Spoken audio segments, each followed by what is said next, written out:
Hey, what's popping with the people? It's Deidre with One Shot Game.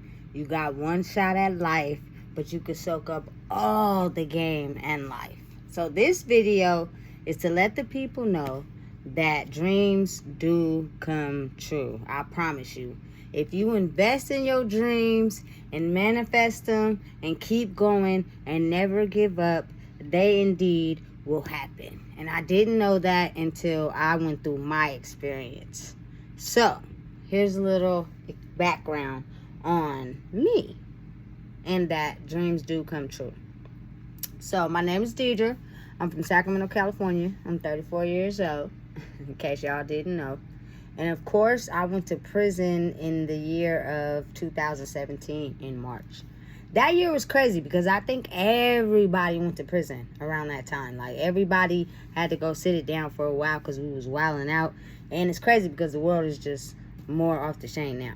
Anyway, with that being said, my journey to recovery and making my dreams happen has been so inspirational. And I credit that to everybody that I learned information from, new games, soaked it up, knowledge, and ran with it. And I never looked back. Like, it was a new way of living. I had to unlearn and relearn, change my beliefs and the things I believed in, and really just chase my dreams for myself. I had to believe in myself. And at that time, I didn't have self-esteem. It was really low. And I was at the bottom of a real black hole. So it was really hard for me to get out of. Like, I didn't know how. I didn't even know how to change or where to start. Like, those type of problems happen every single day with everyone. So you can only imagine my story. Anyway, with that being said, I went through a lot as far as transformation, making things happen, staying on the straight path, talking what I walk, making sure they all line up. Like, you can't preach one thing and then don't walk the same thing because it doesn't look right to the people.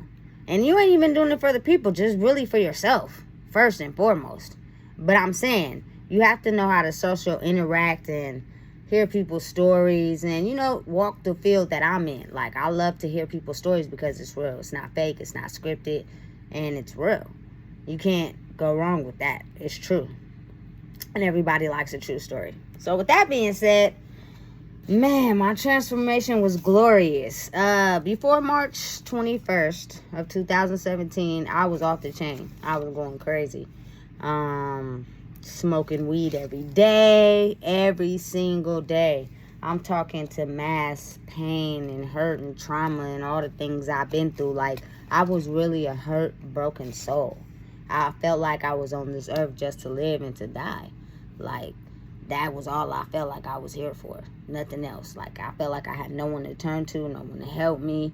And at that time, I did have people that, I could stay at their house, and friends I can go to their house and things of that sort. But when you're depressed, you don't want to put that pain on anyone because you just want to sit like a lump on a log and you don't want to do anything. You don't want to look for a job. You don't want to go to school. You don't want to do anything with your life. You just want to be able to sit down and chill. That's it.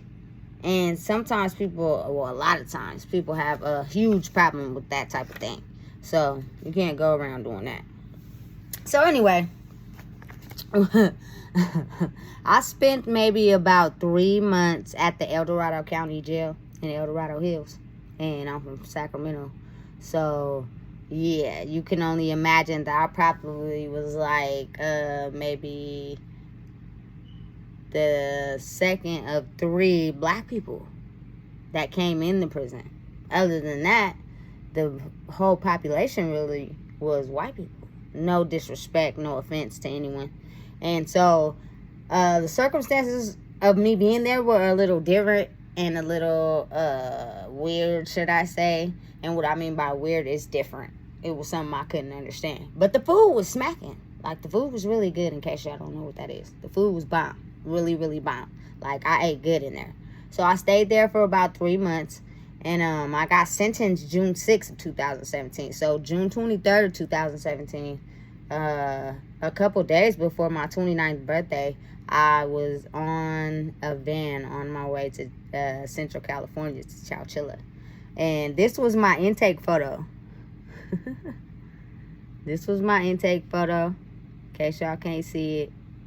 It's crazy. I looked at a hot mess. Like, I was going through some things, and I didn't know how to change. I didn't know where to start. I didn't know where to begin.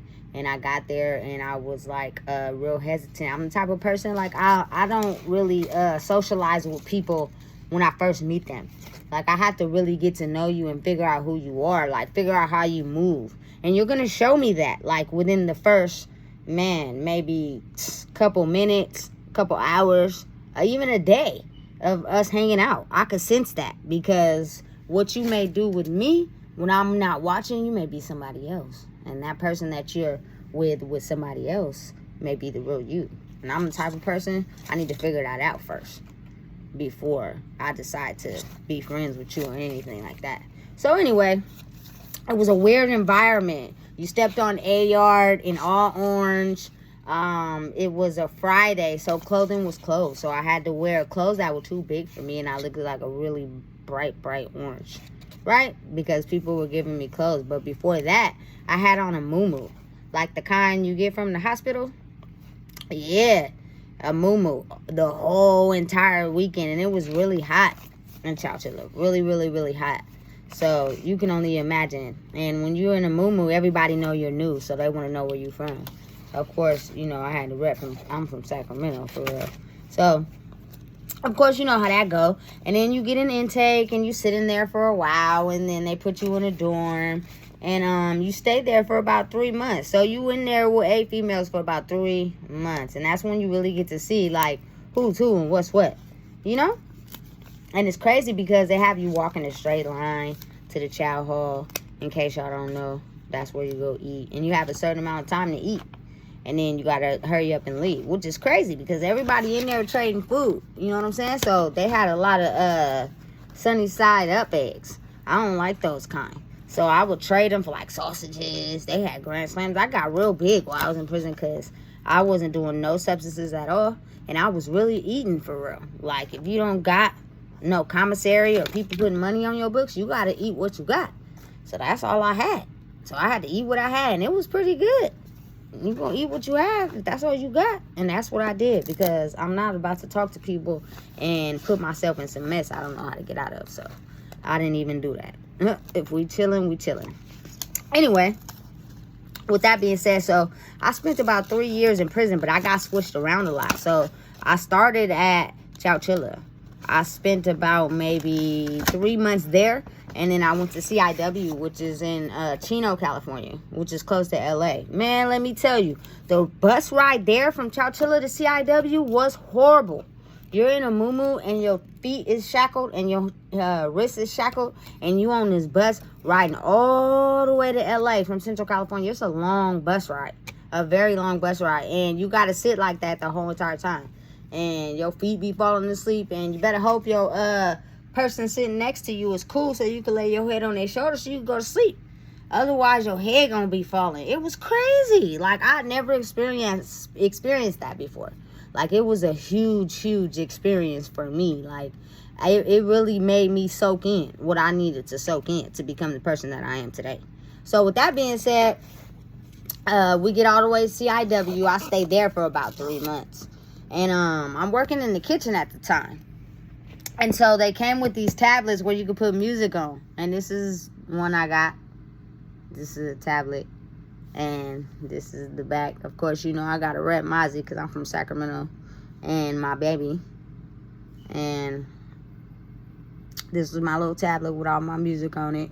No discrimination. I'm not with the politics when it comes to who's who on what side. I just think he's very inspirational for being able to come out of Sacramento and make it big. I think that's a huge accomplishment. I think it's very huge because he kind of put Sacramento on the map. I don't know nobody who's really famous who came out of Sacramento. So I think that's very, very huge. Anyway, so from there at CIW, I spent about 3 months.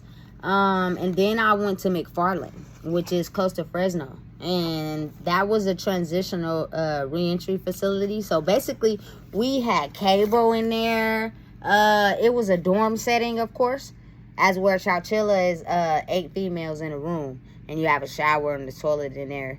And at McFarland is a dorm setting, so they have one little room off to the corner, which is the bathrooms and the showers, and then they have all the beds and the TVs. So, you know, we had cable. We was watching Bad Girls Club, Black Ink Crew. We would go eat at the chow hall and make sure we set our chairs up in the front so that we could watch all the shows. Like, it was popping in there. I really had, should I say, a motivational experience, because I got time to be away from the judgments of society, of your family, the beliefs and everything, and the, you know, just judgments. People don't like to be judged. I don't. So I got to be away with people who didn't judge. It didn't matter what you look like. We was all in the same situation. So if your personality was cool, you were cool in their eyes. And I really liked that, because you got to see sometimes who people really were. And sometimes people know how to fake the funk. And we got to remember, we in prison with some real criminals. So, you know, it's serial killers and all types of people in there who know how to put on a role and make you think they're cool, and they really not, for real. It's a jungle in there. It's a jungle. The best advice I could give anybody, stick to yourself and don't talk to nobody girlfriend. Because I promise you. And don't do drugs. That one is the main one. That one right there will get you into a lot of trouble. Do not, I repeat, do not get into none of that. If you ever go to prison or jail, stay to yourself, focus on where you're trying to go, get out, make your dreams happen, and make them come true. I promise you, you will succeed. You will succeed. Do not get involved in the prison or the jail system and the games and the things that are going on in there, because it could be really dangerous. I've seen a lot of things when I was in prison. A lot.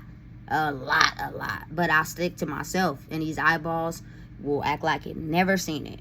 Anyway, with that being said, so I did a year at McFarland, which is basically a reentry facility in Fresno. Of course, I told you guys that. And it gave you basically movie nights on Friday, bingo, you got candy, barbecues, real barbecues. But I was in prison, though. You know what I'm saying? So that experience was real humbling, because the people in there were like really genuinely trying to get their life together, and if not, they were talking a good game. And we had to go to classes. We had to make sure we were in those classes, and you couldn't just stay in your dorm all day. Like, you had to be programming, as they call it. So you had to be taking a class. And then there, I took a lot of classes, and I learned a lot of things to improve my life. Things I probably would have never learned out here, because the family I come from don't know that. And it's not their fault. It's just nobody taught them. So they don't know those things. So it was a very humbling experience. I really appreciate it. And most of all, I had a counselor. So in there, you get a counselor you see every week. She gives you a treatment plan. It's basically things you need to do to improve your mood and get better, aside from the classes. And her name was Miss Hosey, an African-American woman who went through some struggles but didn't do drugs. So her experience and what she told me, like, she really looked at me for me. And I promise you, that gave me the joy and the push I needed to be able to come out here and excel and do what I needed to do. She was very, very genuinely compassionate. And I really enjoyed going into her office every week and talking to her, because she got to know me for me. And she really pushed me, really pushed me to go to the program that I went to after I left McFarland, which was CCTRP, which is located in Sacramento on Power. And I can't give y'all the exact address because it's private. So with that being said, and there I spent a year. I got a job. I was able to wear real clothes, eat real meals, things of that nature. It was very, very humbling, because for me to be able to be out here in the streets and going through maybe whatever you're going through, sometimes you don't always have a safe place to stay. And that was one of my fears. Like, I needed somewhere comfortable to stay. Staying on people's couch, hopping on couch to couch was not okay all the time. And it was starting to get real played out. So I needed somewhere to stay. So to be able to be there and not have to pay no bills, and everything's taken care of, and work, and 80% of your check is being saved for you. So I got out with a little bag.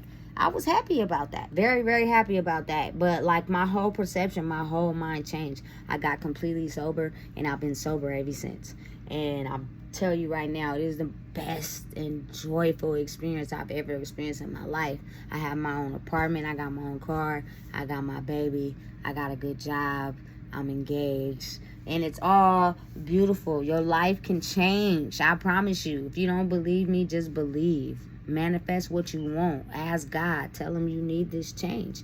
And he will make it happen for you. He definitely will. I promise you that. So, I'm going to show you guys a few pictures. You see this picture? This was me at CCTRP. I thought I was doing something, but I wasn't. You see how big I was? That's crazy. I got sent all types of pictures. This was my sis and her son. She sent me this picture in CCTRP. No, matter of fact, this was McFarland. This was McFarland. I got tons of pictures. Like, even my baby sent me this. Ah. And my sis sent me a card. That's where I was locked up. I had WF7792. That was my WF number. But I'm off parole now, so I no longer have that number anymore. I gave it back to the state, which is good because I don't want to be tied by that. Or my last name, for that matter. You know what I'm saying? It's crazy. To always be called by Spencer. You don't want to hear your last name all the time when you get used to being called by your first name.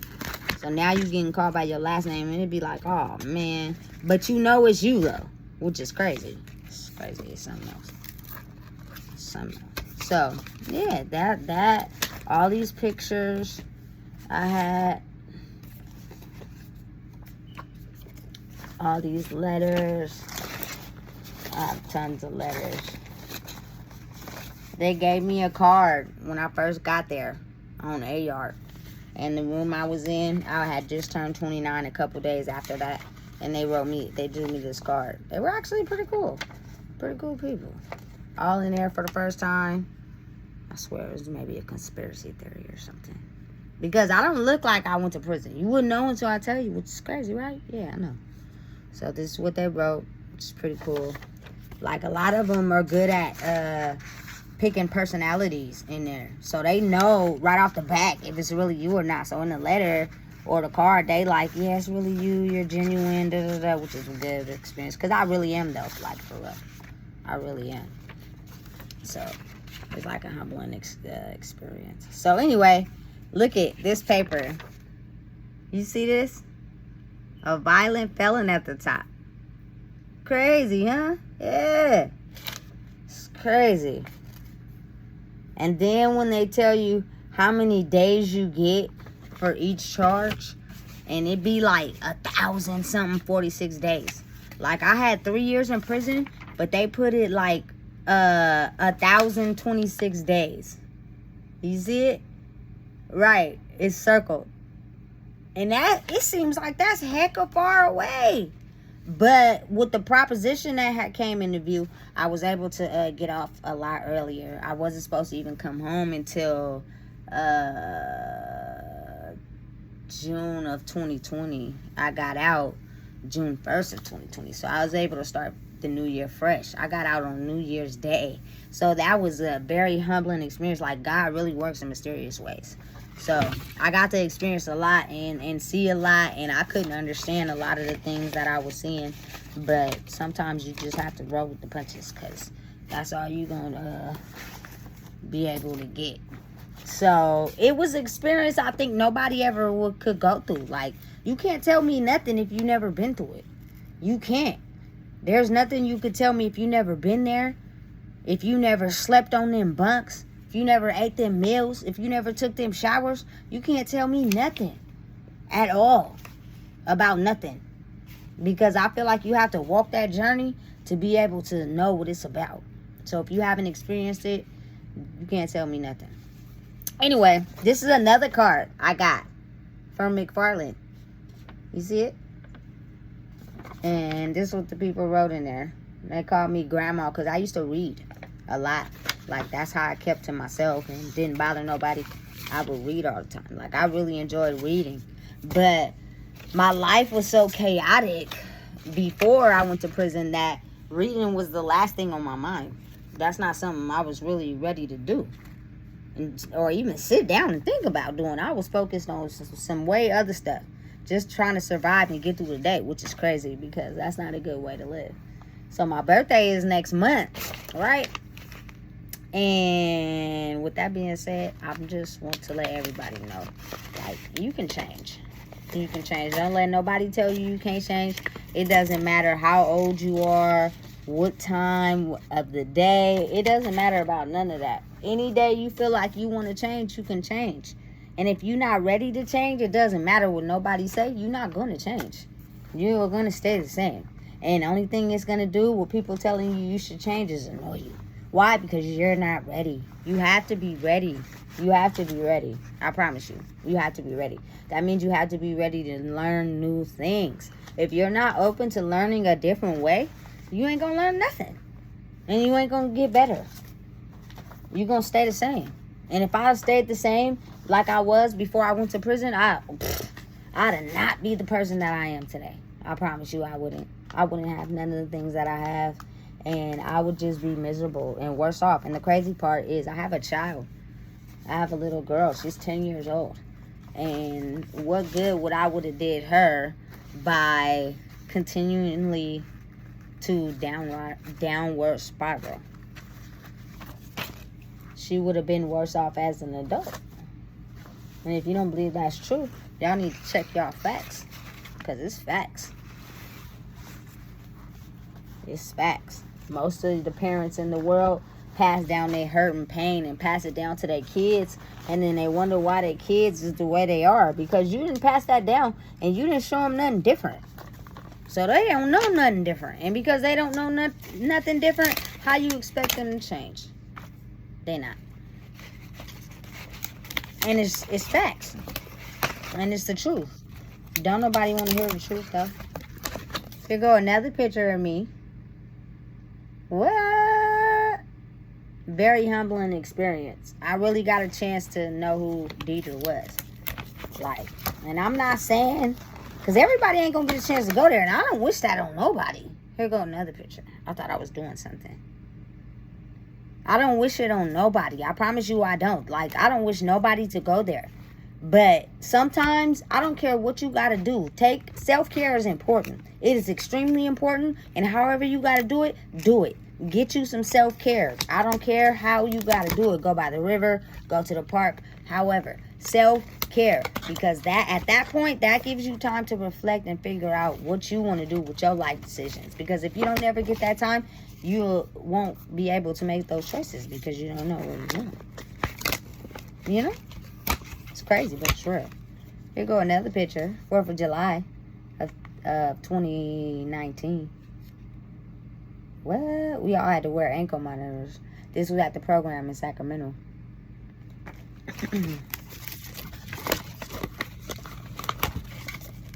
This is when my sis came to visit me. Shout out to her. Shout out to her. She the one. She would come visit me on my birthday, close to my birthday. She would bring snacks.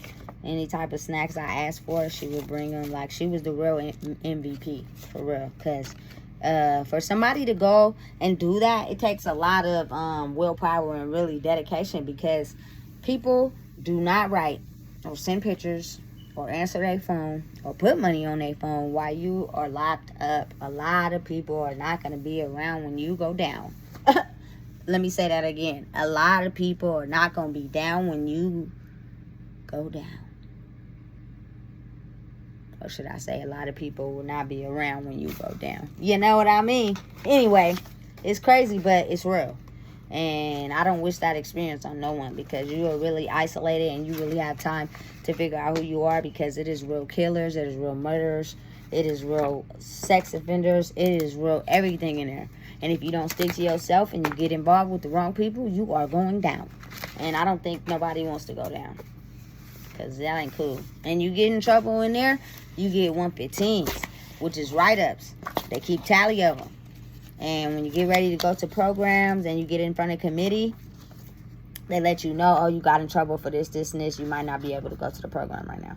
You might have to wait, which is crazy, but it's real. So, best thing you can do, stick to yourself. I promise. It is the best thing that you can do if you ever go to prison or jail. Because it will really humble you, and it will really make you figure out who you really are. Here go another picture. What? I was big at that time. I was really focusing on myself. You see my grandma glasses? They got me some better ones now, though. These ones fit my face. I like them. But anyway, so that's my experience. And now I got my own apartment. Now I'm living life. And I really changed. And most of all, don't forget, you have to want it. If you don't want it, it won't happen. And you got to say it to yourself and set little goals and achieve them. And I promise you, it will happen. And it might take some time, and you might take some L's, losses, in case y'all don't know what that means, along the way. But the L's are lessons. Keep going. Don't give up. You only don't know what's going to happen if you give up. But if you keep going, you don't know what's going to happen. And I really changed my life for the better. And I'm really out here living life free and happy and really enjoying it and having a chance to experience it and know that I'm worth something more than just a person who's living to die. That ain't cool. And I don't want that for nobody. So if you're watching this video, you are somebody. You mean something to somebody. Keep strong. Keep pushing. Even if it's hard. L's are lessons. Keep going. You won't know what happens if you give up. Keep going. Thank y'all. That's it. I love y'all.